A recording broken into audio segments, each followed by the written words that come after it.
Okay, I am just about done browning 1 pound of ground beef. Coming to you with another one pot meal. In the spirit of Taco Tuesday, this is beef enchiladas. Beef enchiladas. And I've already browned the ground beef here and added some diced bell peppers. I would have also added some diced onions, but I'm completely out of frozen diced onions, and I just did not feel like my hands smelling like onion. So what I did instead was dosed up on the minced onion, which to me is just dehydrated onion. Also added garlic powder, onion powder, and Lowry seasoning salt. Went really light on the Lowry seasoning salt because this taco seasoning has a lot of sodium in it, and I'm very sensitive to salt, and so I'm intentionally not putting so much Lowry's in there. You need a little bit, but not a lot, because that taco seasoning has an awful lot of sodium in it. So I'm just trying to get a little bit of more color, brownness on my hamburger here. And then I'm gonna go ahead, I don't know what that is. Let me fish that out though. Trying to get a little bit more brown color on my meat here. I'm gonna put my jacket back on because it's a little chilly in here for me.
I'm also,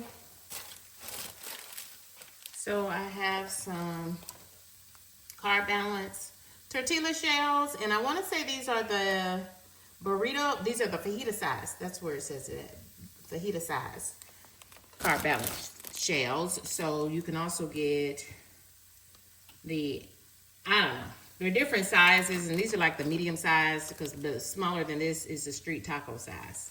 But don't quote me on that stuff, y'all.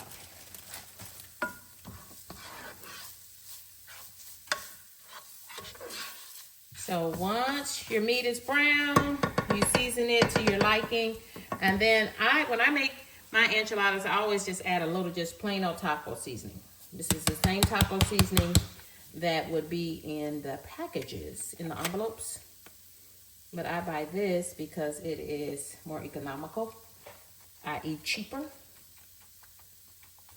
So I'm gonna put some of that in there.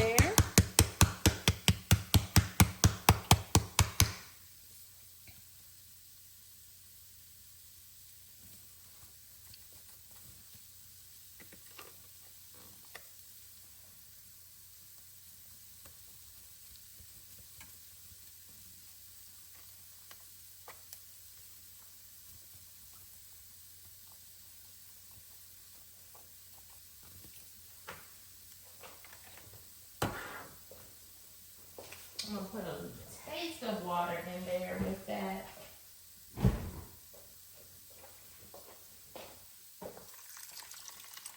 Using water out the refrigerator because it is filtered.